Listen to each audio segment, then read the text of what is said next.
Pada tanggal 18 November 1667, terjadi peristiwa yang sangat penting di belahan timur Nusantara. Raja Goa ke-16 Imalombasi Daimatawang Karaeng Bonto Mangapio yang bergelar Sultan Hasanuddin menandatangani perjanjian Bongaya untuk mengakhiri perangnya melawan VOC yang sudah berlangsung lama.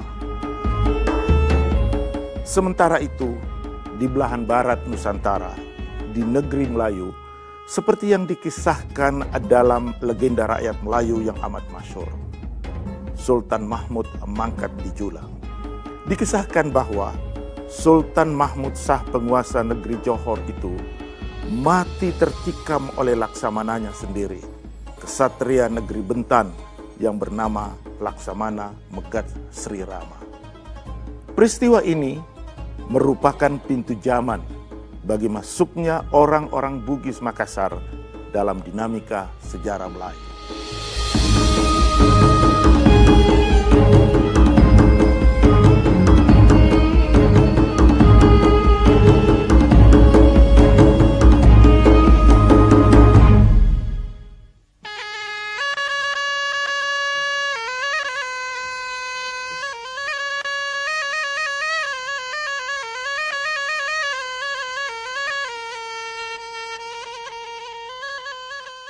Saya adalah pemuda asal Bugis Makassar.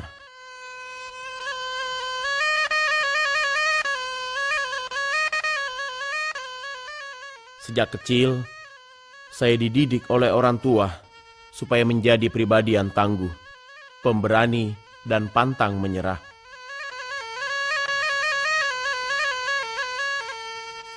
Menjadi pribadi yang tangguh ini juga sesuai dengan karakter nenek moyang saya. Saya bangga menjadi keturunan Bugis Makassar.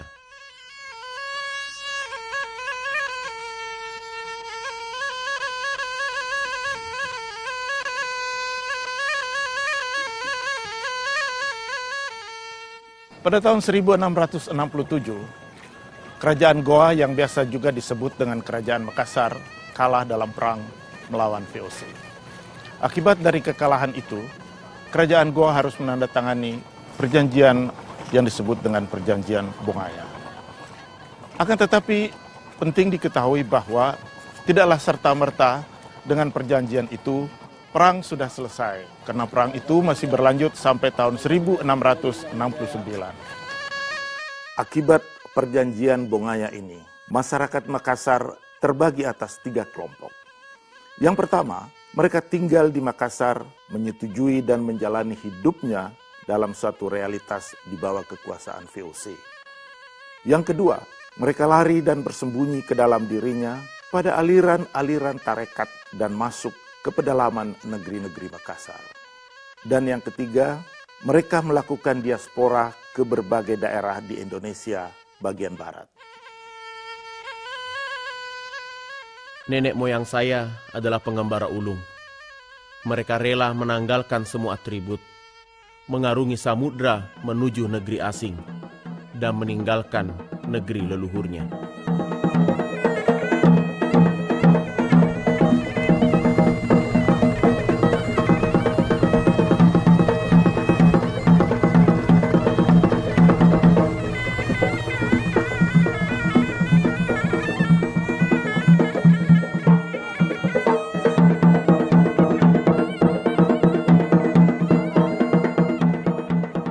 Salah satu kelompok migrasi yang sangat penting yang melakukan diaspora ketika itu ialah Opu 5 bersaudara dari negeri Luwu.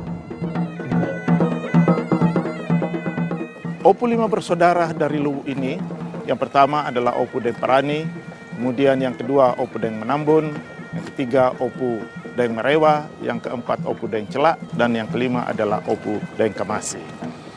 Mereka kemudian melakukan diaspora dan bermukim di Indonesia bahagian barat dan mengambil tempat di Bengkalis. Orang-orang Bugis Makassar membangun perkampungan di Bengkalis dan menjadikan Opu Lima Bersaudara sebagai patron bagi semua orang-orang Bugis yang ada di kawasan itu.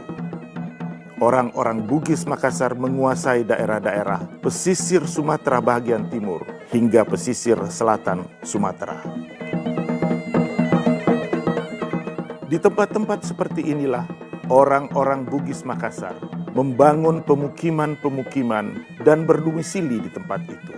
Mereka melakukan berbagai kegiatan-kegiatan ekonomi dan masuk dalam struktur kekuasaan dalam kehidupan kerajaan yang berada di Indonesia bahagian barat.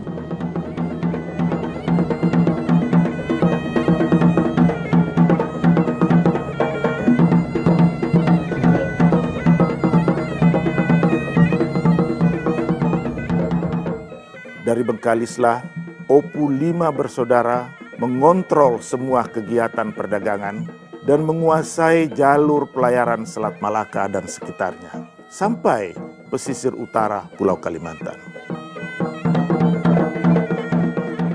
Beberapa sumber menyebutkan bahwa Opu Lima Bersaudara adalah wira samudera yang sangat disegani di kawasan itu. Tidak hanya oleh para migrasi, tidak hanya oleh para pedagang dan pelaut, tetapi juga oleh Lanun yang oleh orang barat disebut bajak laut. Berbagai kerajaan di kawasan itu, khususnya kerajaan-kerajaan Melayu, meminta jasa perlindungan untuk melakukan pengamanan terhadap kerajaan mereka di daerah-daerah kerajaan Melayu.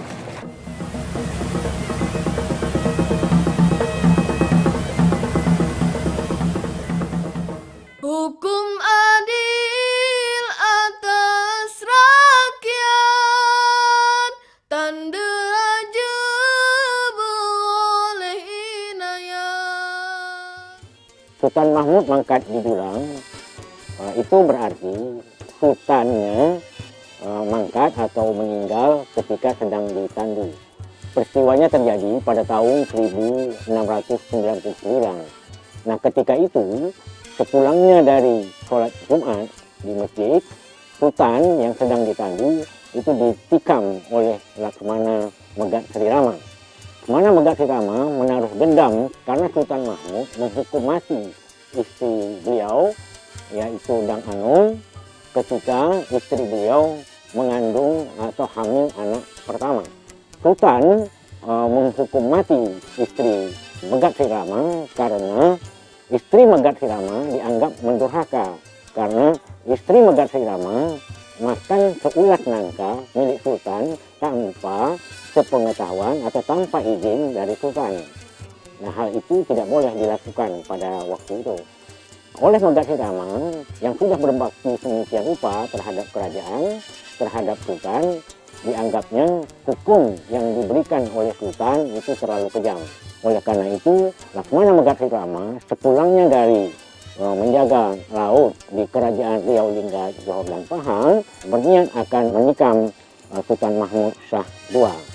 Tragedi kedua ikutan dari itu adalah bahwa Sultan Mahmud Shah II itu tidak memiliki keturunan. Oleh karena itu, rakyat pada waktu itu bingung siapa yang harus menggantikan Sultan Mahmud. Nah, sesuai dengan adat yang berlaku pada waktu itu, maka jabatan yang setingkat di bawah Sultan, dalam hal ini bendahara, itulah yang menjadi Sultan. Maka naiklah Bendahara Abdul Jalil menjadi Sultan, bergelar Sultan Abdul Jalil Riayat Shah II. Setelah memerintah sekian lama, 20 tahun lamanya, tiba-tiba muncul seseorang yang dikenal dengan nama Raja Kecil atau Raja Kecil. Raja Kecil mengaku bahwa beliau adalah keturunan dari Sultan Mahmud mangkat di Dulang. Berbagai cara yang dilakukan oleh Raja Kecil supaya mendapatkan tahta kerajaan Riau, Lingga, Johor dan Pahang yang waktu itu berpusat di Johor Lama.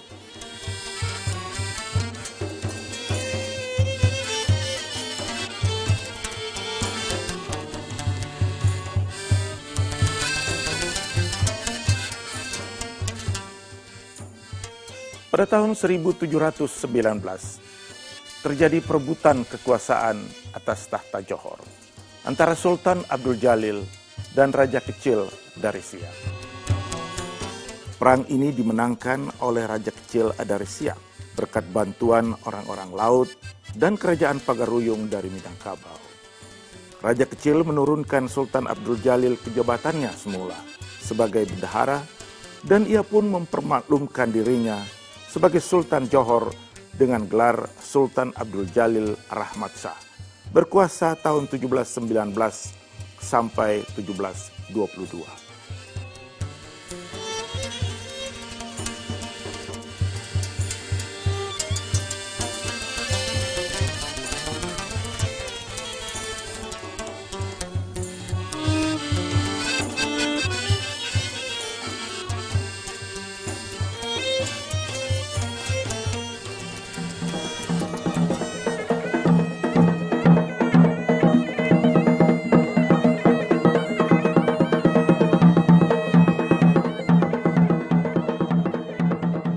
Tak lama setelah kekuasaan Sultan Abdul Jalil direbut oleh Raja Kecil dari Siak, Sultan Abdul Jalil beserta anaknya, putra-putrinya meninggalkan Johor.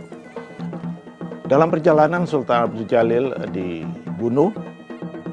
Kemudian Tengku Sulaiman menemui Opu 5 bersaudara di Bengkalis. Di sanalah Tengku Sulaiman meminta kepada para Opu agar mereka bersedia mengembalikan tahta Kesultanan Johor kepada mereka. Pada pertemuan yang bersejarah itu, seperti yang diriwayatkan dalam buku Tufa Nafis, Tengku Tengah, adik dari Tengku Sulaiman, menyampaikan hasratnya. Ia katakan, "Hai Raja Bugis, jika Tuan mau bekerja sama dengan kami untuk membuang aib malu yang tercoreng di mukaku, aku akan menjadi hambamu dan bulat-bulat menyerahkan diri dalam kekuasaanmu, seperti nasi yang Tuan kunyah itu, dan akan menurut segala keinginanmu." Pada perebutan kekuasaan ini menjadi satu tema yang sangat panjang dalam sejarah Melayu antara perang Raja Kecil dan orang-orang Bugis, terutama yang diketuai oleh 5 Opu bersaudara ini. Ketika kekuasaan Sultan Abdul Jalil dijatuhkan dan Opu bersaudara kembali mendudukkan Tengku Sulaiman menjadi Sultan Johor, maka terjadilah satu pemenuhan janji ketika mereka bertemu, ialah bahwa ada pembahagian kekuasaan antara Melayu dan Bugis. Ini menjadi dasar kerjasama kesepakatan antara Bugis dan Melayu.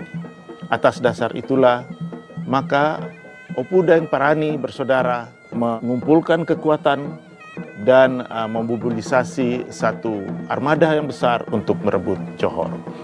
Setelah Johor direbut, Tengku Sulaiman didudukkan sebagai yang di Pertuan Besar negeri Johor, Riau, Lingga, dan Pahang. Dan kemudian dari kesepakatan itu diangkatlah salah satu dari Opu 5 bersaudara menjadi yang di Pertuan Muda. Pada tanggal 4 Oktober 1722, di istana yang ditinggalkan Raja Kecil Siak, Tengku Sulaiman dilantik sebagai Sultan Kemaharajaan Melayu dengan gelar Sultan Sulaiman Badrul Alam Shah. Sejak itulah Kemaharajaan Melayu meliputi Riau, Johor, Pahang, dan Lingga, serta seluruh daerah takluknya.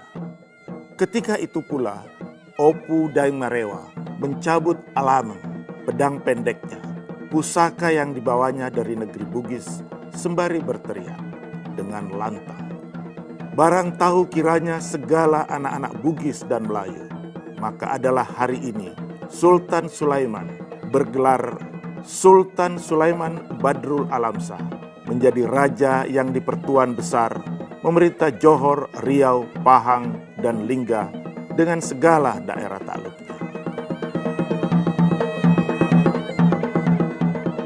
Dan saat itu pula, Sultan Sulaiman Badrul Alamsyah bersama saudaranya Bendahara Sri Maharaja Tun Abbas melantik dan memberi jabatan yang di Pertuan Muda kepada Opu Daeng Marewa, mewakili 4 orang saudaranya yang lain. Seperti yang diriwayatkan dalam kitab Tufat An-Nafis, bahwa setelah Opu Daeng Marewa dilantik, dia pun mengaru menyampaikan kesetiaan kepada Sultan. Lihatlah Sultan Sulaiman Badrul Alamsyah, akulah yang di Pertuan Muda memerintah kerajaanmu. Lihatlah Sultan Sulaiman Badrul Alamsyah, akulah yang di Pertuan Muda memerintah kerajaanmu. Barang yang aku dan engkau tidak suka melintang di hadapanmu, maka aku bujurkan. Barang yang semak berduri di hadapanmu, aku cucikan. Selanjutnya jabatan yang di Pertuan Muda menjadi hak orang Bugis turun-temurun secara permanen. Seperti yang dikatakan pula dalam kitab Tufat Al-Nafis, bahwa sumpah Bugis Melayu mengikat anak cucu mereka kedua belah pihak atas tanggung jawabnya membangun kemaharajaan Melayu bersama-sama. Ikatan Bugis Melayu ibarat biji mata sebagai hitam dan putih, tak dapat dipisahkan. Karena siapapun yang melanggarnya tidak akan selamat dunia akhirat. Pengangkatan Kelana Jaya Opu Daeng Marewa sebagai yang di Pertuan Muda Riau, Johor, Pahang, dan Lingga menjadi awal dimulainya era baru bagi pembagian kekuasaan di kerajaan Melayu. Sebelumnya, sejak kemaharajaan Melayu di Singapura, di Malaka, dan Johor, kekuasaan seorang raja atau sultan yang bergelar yang di Pertuan Besar adalah mutlak adanya, sedangkan seorang raja muda atau yang di Pertuan Muda hanyalah berfungsi sebagai wakil semata. Akan tetapi, sejak masuknya Bugis dalam struktur kekuasaan kemaharajaan Melayu, yang ditandai dengan diangkatnya Kelana Jaya Opu Daeng Marewa menjadi yang di Pertuan Muda 1721-1729, peranan dan tanggung jawab seorang yang di Pertuan Muda menjadi sangat besar dan strategis. Karena yang di Pertuan Muda bertindak sebagai kepala pemerintahan dan berperan sebagai Perdana Menteri. Sementara Sultan atau yang di Pertuan Besar lebih berfungsi sebagai simbol negara. Sekarang kita berada di makam yang di Pertuan Muda Riau yang pertama, Kelana Jaya Opu Daeng Marewa. Inilah yang di Pertuan Muda Riau, Johor, Lingga yang pertama, sebagai wujud kesepakatan antara Melayu dan Bugis di dalam perjalanan sejarah Melayu kemudian.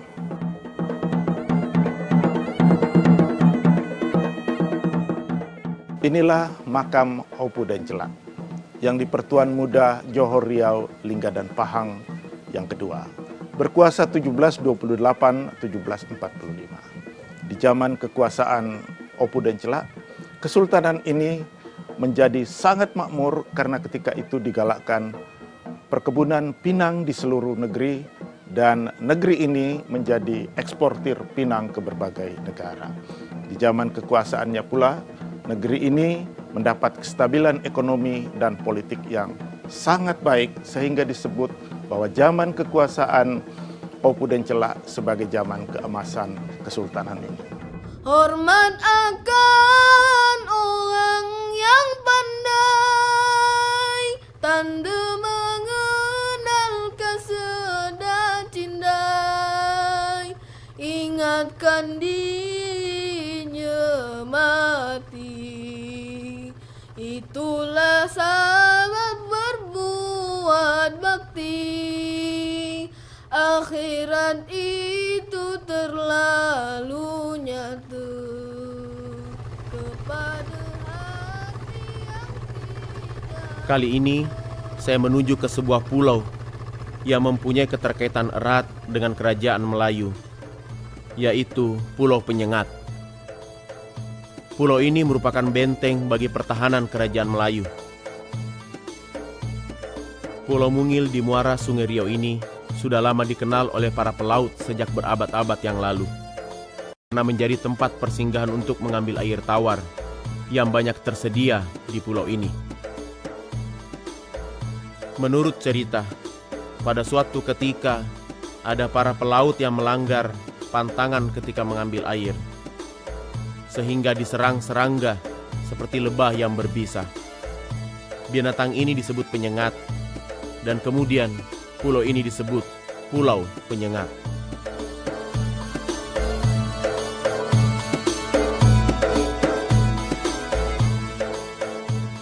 Keterkaitan Pulau Penyengat dengan Kerajaan Melayu tentulah tidak bisa dilepas dari perjalanan Kerajaan Melayu Bintan abad ke-11. Nah, ini peran penting kemudian ketika Kerajaan Melayu Johor Riau berdiri, kemudian Penyengat ini menjadi benteng bagi pertahanan Kerajaan Riau itu sendiri. Ketika Sultan Mahmud Shah III menjadikan Kerajaan Riau bersama Daeng Kamboja, kemudian bersama Raja Haji Pasabilillah, sampai kemudian berhasil melumpuhkan Belanda antara Penyengat dengan Tanjung Pinang ini. Kemudian selepas itu Sultan Mahmud berundur untuk menjaga kedaulatan dan kemerdekaan negeri Kerajaan Melayu Riau, Johor, dan Pahang. Lalu dia berundur ke Lingga dan mendiri pusat kerajaan baru di Lingga. Kemudian dari berpencar pula ke berbagai kawasan kerajaannya itu. Dan Penyengat tetap menjadi kawasan penting bagi Kerajaan Melayu Riau, Lingga, Johor, dan Pahang meskipun Sultan Mahmud berada di Lingga pada saat itu.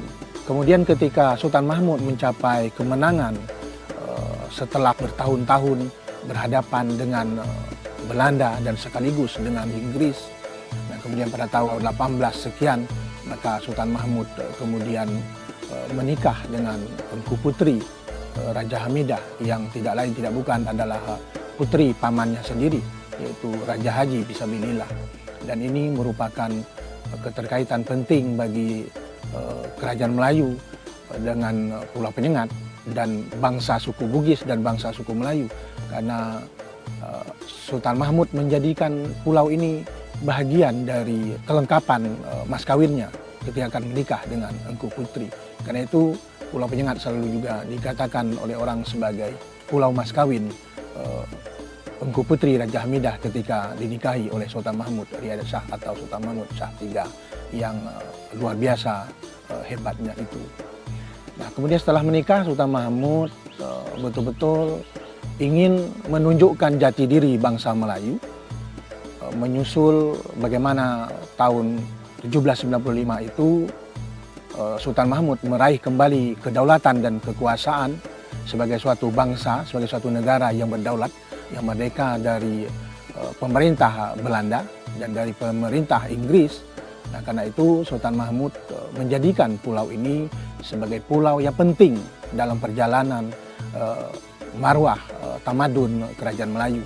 Karena itu pulau ini bukan hanya menjadi pulau mas kawin bagi Engku Putri, tapi di pulau ini Engku Putri itu beliau letakkan tinggal di sini sebagai permaisuri. Dengan segala kedaulatan kerajaan itu, beliau diberi amanah memegang lambang atau regalia Cogan Kerajaan Melayu Riau itu. Nah, saat itulah beliau membangun pulau ini menjadi pusat tamadun Melayu yang kemudian diwariskan, diteruskan oleh putra beliau antara lain Sultan Abdurrahman Muzaffar Shah itu. Karena itu Pulau Penyengat belakangan menjadi berkembang tamadun Melayu yang melahirkan generasi ulama, generasi ahli tata negara, politikus bangsa seperti Raja Ali Haji dan lain-lain. Itu pada zaman kerajaan itu. Pada era belakangan pun Pulau Penyengat tetap menjadi identitas bagi kerajaan Melayu Riau, Lingga, Johor, dan Pahang.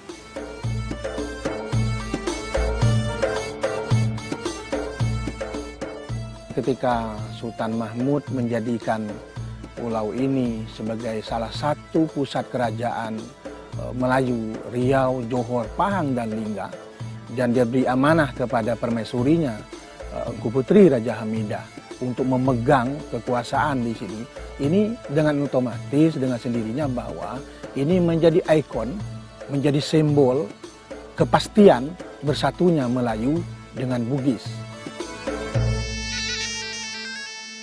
Ikatan politik antara Bugis Melayu tidak hanya terwujud dalam mekanisme kekuasaan, tetapi lebih dari itu, keduanya terikat dalam hubungan kekerabatan melalui perkawinan.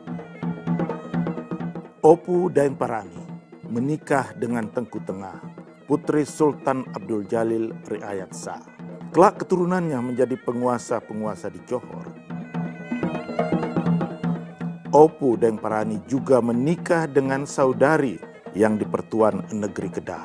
Anak keturunannya kelak memerintah negeri Kedah. Sementara sebelumnya, Opu Daeng Parani juga menikah dengan putri Nahoda Alang dari Siantan. Perkawinan ini melahirkan Opu Daeng Kamboja yang kelak keturunannya menjadi penguasa di Kesultanan Selangor. Opu Daeng Menambun menikah dengan Putri Kesuma, anak putri Raja Matan. Kelak keturunannya menjadi raja-raja di Kesultanan Mampawa. Kelana Jaya Opu Daeng Marewa menikah dengan Enci Ayu, putri Temenggung Johor Abdul Jamal. Kelak keturunannya menjadi penguasa di banyak negeri-negeri Melayu. Opu Daeng Celak menikah dengan Tengku Mandak, adik Sultan Sulaiman Badrul Alamsah. Kelak keturunannya menjadi penguasa di Selangor dan di banyak negeri-negeri Melayu. Opu Daeng Kemasi yang bergelar Pangeran Mangkubumi menikah dengan Raden Tengah, adik Sultan Sambas. Kelak keturunannya menjadi penguasa di negeri Sambas.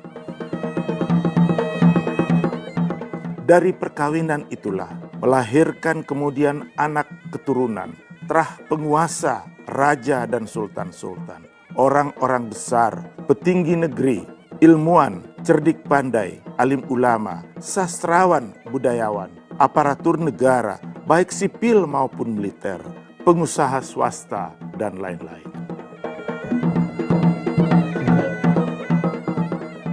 Di Johor, di Selangor, di Kedah, Pahang, Perak, Melaka, Kelantan, dan banyak lagi. Termasuk di Brunei, Sambas, Jambi, Pontianak, Mampawa, dan lain-lain.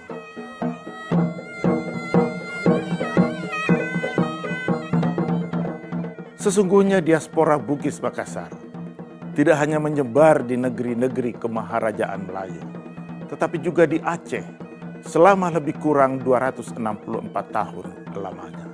Sejak kekuasaan Sultanah Safiatuddin Shah 1641 sampai 1675 hingga ke masa kekuasaan Sultan Aceh yang terakhir, Sultan Muhammad Daud Shah 1864-1903. Selama lebih kurang 100 tahun lamanya, Kesultanan Aceh diperintah oleh sultan-sultan berdarah Bugis. Hingga dalam sejarah Aceh disebut Sultan-Sultan Aceh dinasti Bugis.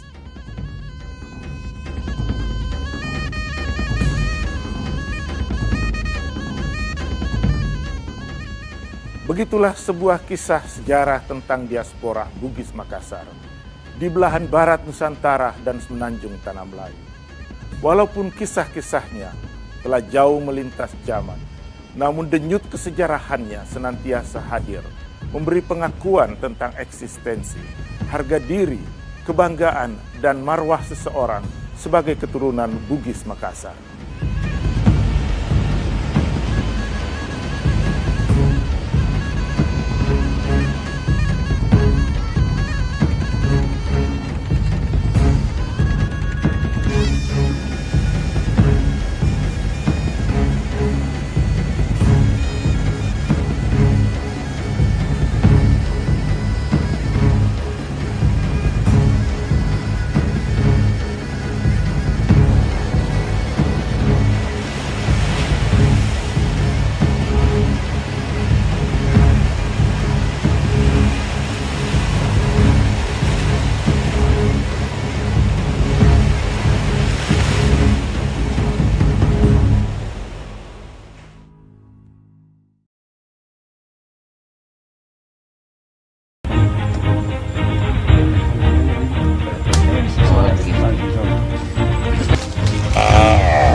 ikutin saya, Bu. Oh, iya, kita sakit dulu.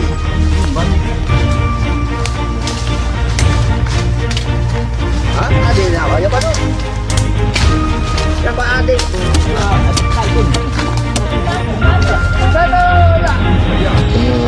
Kan saya mijak lagi.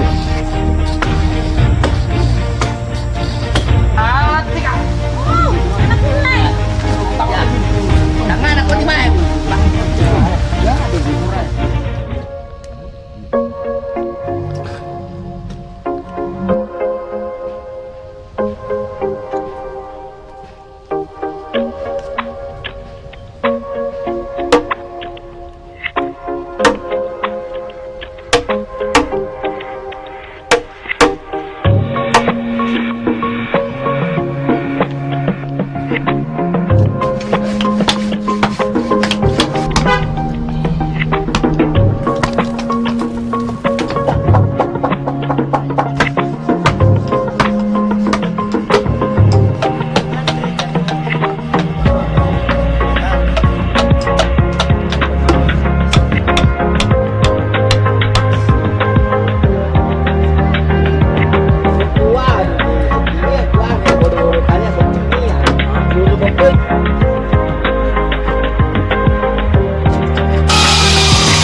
Haji Muhammad Japar Habib.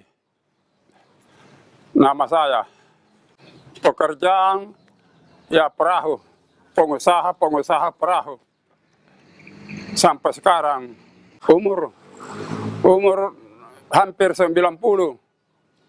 Mulai pekerjaan saya perahu kecil sampai perahu pinisi. Sampai sekarang PLM. Kita ini bikin perahu kebanyakan sejarah. 2 buah perahu dikirim ke Australia, dinaikkan di museum. Kemudian di belakangnya bikin lagi Cinta Laut, perahu Jepang, ada di Makassar itu. Sekarang kita bikin lagi perahu internasional mau dikirim ke Belgia. Sekarang ada di Belgia. Pertama-tama kita ke keturunan, bukan tiruan, turunan. Jadi kita kalau kita mau kerja itu perahu, pergi dulu lihat dulu kayu di kebun, baru kita pergi teban, dibawa ke tempat pekerjaan. Lamanya tergantung dari keuangan. Kalau banyak uangnya ya bisa cepat. Kalau kurang uang ya 1 tahun begitu baru bisa. Dikerja biasa 1 bulan, biasa juga 1 tahun. Soalnya itu perahu kalau pajala kan kecil ji. Kalau patorani besar lagi. Kalau perahu pajala biasa anak saya. Kalau besar biasa panggil orang lain. Kalau yang paling besar biasa panggil 10 orang dia kerja. Itu kalau secara tradisi, ya kalau secara tradisi biasa kita bikin namanya bomba kalau bahasa Makassar. Dia bagai kalau kita mulai itu kalau mau dipotong itu perahu ya. Kalau dulu kan, tapi sekarang ya sebagian ada begitu, sebagian tidak ada. Soal apa namanya itu pinisi selalu gembira saya punya hati sebab ada kebanggaan dari saya itu.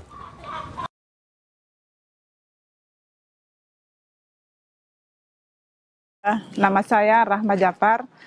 Saya merupakan anak ke-6 dari Bapak Haji Muhammad Japar, dan saat ini saudara-saudara saya sedang melakukan suatu pekerjaan di mana itu adalah buah karya dari bapak saya yang sekarang sementara dikerjakan di Belgia untuk pameran Europalia. Yang saya sangat bangga kepada sosok Haji Muhammad Japar, selain penampilannya sangat sederhana, meskipun dia sekolahnya hanya tamat SD, tidak tamat SD karena dulu adalah sekolah rakyat, tetapi dia mempunyai pikiran yang sangat luas.